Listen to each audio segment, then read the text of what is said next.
ये है आज की आधुनिक अयोध्या। तो चलिए इसे गहराई से जानने की शुरुआत करते हैं। बस अड्डा।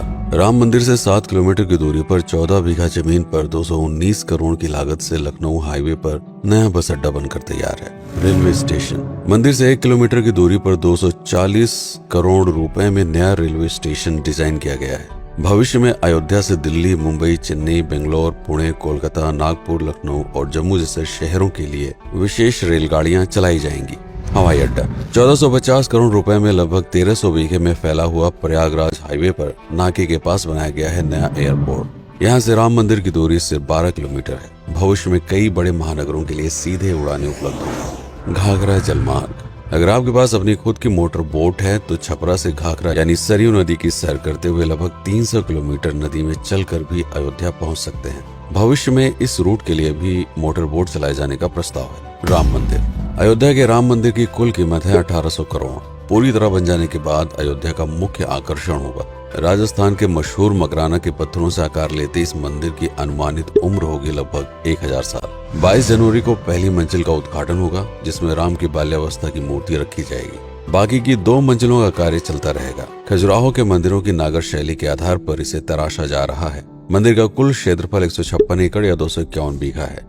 हनुमानगढ़ी। राम मंदिर से लगभग 800 मीटर की दूरी पर स्थित है हनुमानगढ़ी। मंदिर के आवासीय परिसर को मिलाकर यह लगभग 52 बीघे में फैला हुआ है। मंदिर की 76 सीढ़ियां चढ़कर हनुमान जी के दर्शन के बाद ही राम मंदिर में जाने का विधान है। यह मंदिर अयोध्या शहर के ठीक बीच में एक ऊंचे टीले पर बना है। शहर की तरफ आने वाले आक्रमणकारियों के आने की सूचना यहीं से प्राप्त करके अयोध्या के राजा तक भेजी जाती थी। इतिहासकारों के अनुसार जितनी बार भी अयोध्या पर आक्रमण हुआ उतनी बार इस मंदिर को भी विध्वंस झेलना पड़ा। हालांकि सन्यासियों ने हर बार इस मंदिर को फिर से खड़ा किया। आज यह मंदिर रामानंद संप्रदाय और निर्वाणी अखाड़े के अधीन है। राम की पेड़ी। अयोध्या को सरयू नदी की भयंकर बाढ़ से बचाने के लिए इस बांध का निर्माण किया गया था, जिस पर श्रद्धालुओं के स्नान के लिए कई घाट बना दिए गए थे। इतिहासकारों के अनुसार जितनी बार भी बांध टूटता था, सरयू का पानी अयोध्या की गलियों में घुस आया करता था। इसी बाढ़ से बचने के लिए पूरे अयोध्या में जगह जगह पर ऊंचे टीले बनाए गए थे, जैसे राम टीला, हनुमान टीला, लक्ष्मण टीला। आज ये बांध अयोध्या का मुख्य पर्यटन स्थल बन चुका है। हर दीपावली पर यहाँ लाखों दिए जलाकर रामायण की उस घटना को उत्सव के रूप में मनाया जाता है जब श्री राम अयोध्या वापस लौटे थे।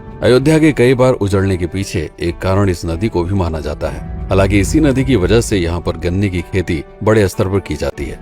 लता मंगेशकर चौराहा। नया घाट और बस स्टैंड के पास ही अयोध्या का मुख्य चौराहा 6.7 करोड़ रुपए में बनकर तैयार हुआ है। पद्मश्री से सम्मानित राम सुथार जी ने 2 माह के कठिन परिश्रम के बाद इस 40 फीट लंबी वीणा को आकार दिया। 14 टन की इस वीणा को लता जी के स्मृति चिन्ह के रूप में यहाँ पर लगाया गया है। इसीलिए इसका नाम नया घाट चौराहे से बदलकर लता मंगेशकर चौराहा कर दिया गया है। धर्मपथ। नया घाट से कुछ पहले सड़क के दोनों तरफ 30 फीट ऊंचे 40 सूर्य स्तंभ लगाए गए हैं, जिसे धर्मपथ का नाम दिया गया है, जो श्री राम के राजकुल सूर्यवंश का प्रतीक है।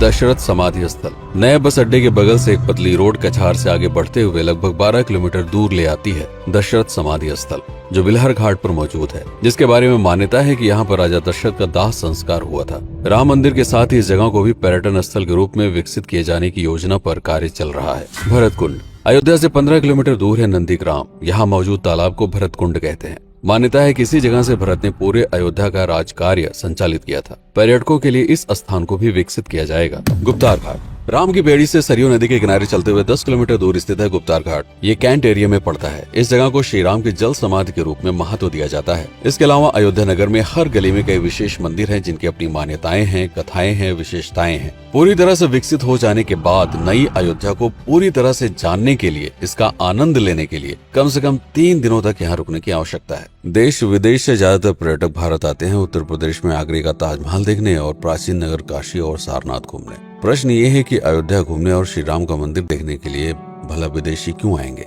और इसका कारण है भारत में लिखी गई राम कथा की सबसे पहली और प्राचीन पुस्तक रामायण। भारत में रामायण के अलावा कंबोडिया में रीमकेर, थाईलैंड में रामकियन, जो कि वहाँ की राष्ट्रीय पुस्तक है, इंडोनेशिया में ककनिक, नेपाल में भानुभक्त रामायण जैसी पुस्तकों में वाल्मीकि की रामकथा से प्रेरणा लेकर इसे अपने अपने देश की संस्कृत के हिसाब से फिर से लिखा गया है।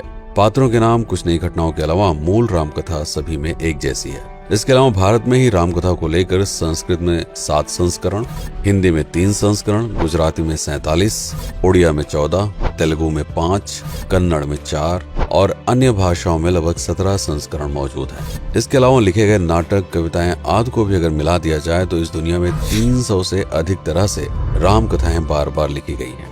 इन सभी राम कथाओं पर कई विशेषज्ञों ने समय समय पर अध्ययन किया और अपने विचार दिए।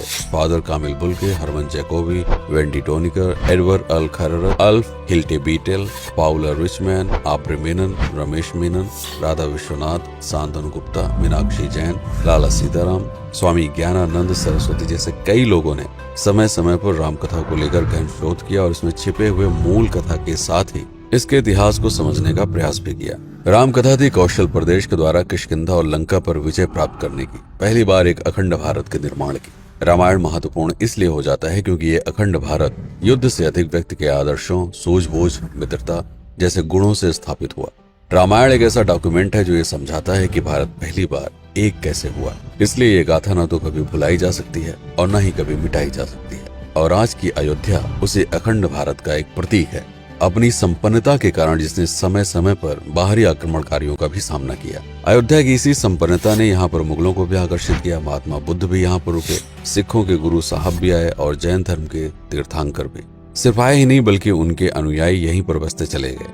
अयोध्या कितनी बार बसी, कितनी बार उजड़ी, इसके बारे में बहुत अधिक प्रमाण उपलब्ध नहीं है। सूर्यवंश के पतन के साथ ही अयोध्या का भी पतन होता रहा। बीच में कई सौ सालों तक अयोध्या मानो विलुप्त सी हो गई। इसका कारण क्या था, इसका कोई प्रमाण नहीं है। अयोध्या को फिर से खोजकर उसे स्थापित करने में बार बार राजा विक्रमादित्य का नाम आता है, लेकिन विक्रमादित्य एक उपाधि है जिसे कई राजाओं को दिया गया था। तो ये कहना मुश्किल है कि किस कालखंड के कौन से राजा ने ये कार्य किया। कुछ विशेषज्ञों का मत है कि यह काम उज्जैन के राजा विक्रमादित्य ने किया होगा। नंद वंश, मौर्य वंश, शुंग वंश, गुप्त वंश आदि के साम्राज्य में भी अयोध्या का वर्णन प्राप्त होता है। सबसे बड़ा विध्वंस हुआ 1527 के आसपास बाबर के कार्यकाल में, जब राम मंदिर को ध्वस्त कर बाबरी मस्जिद स्थापित की गई। सन 1722 में बंगाल के नवाब अलीवर्दी खान ने व्यापार के नजरिए से राम मंदिर से कुछ किलोमीटर की दूरी पर एक नया शहर बसाने की शुरुआत की। 1730 में अवध के पहले नवाब सादत अली खान ने इसका नामकरण किया फैजाबाद। इन्हीं के उत्तराधिकारी सुजाउद्दौला ने इसे अवध की राजधानी बनाई। 1775 में अवध के चौथे नवाब असफुद्दौला ने फैजाबाद की जगह लखनऊ को अवध की राजधानी घोषित की। रावण अहंकार का प्रतीक और श्री राम विनम्रता के सूचक। सत्ता में आने के बाद हर व्यक्ति को यह बात हमेशा ध्यान में रखनी चाहिए, सिर्फ रंग रोगन और पत्थर लगवाने से राम राज्य नहीं आएगा, बल्कि जिस दिन स्कूल, अस्पताल और सरकारी संस्थानों से भ्रष्टाचार खत्म होगा, लोगों का मुफ्त इलाज और अपनी भाषा में उच्च शिक्षा उपलब्ध होगी, उस दिन भारत उस पायदान पर खड़ा होगा जहां कभी हम हुआ करते थे। रामायण अहंकार पर विनम्रता की विजय है। अयोध्या को अगर पर्यटन स्थल का केंद्र बनाना है तो इस आधार पर बसाना होगा, राम राज्य लाना होगा, राजनीति नहीं। यदि इस वीडियो में कोई त्रुटि हुई हो तो उसके लिए क्षमा करें। वीडियो पर समय बिताने के लिए आपका बहुत बहुत धन्यवाद। मैं हूं पीके सिंह और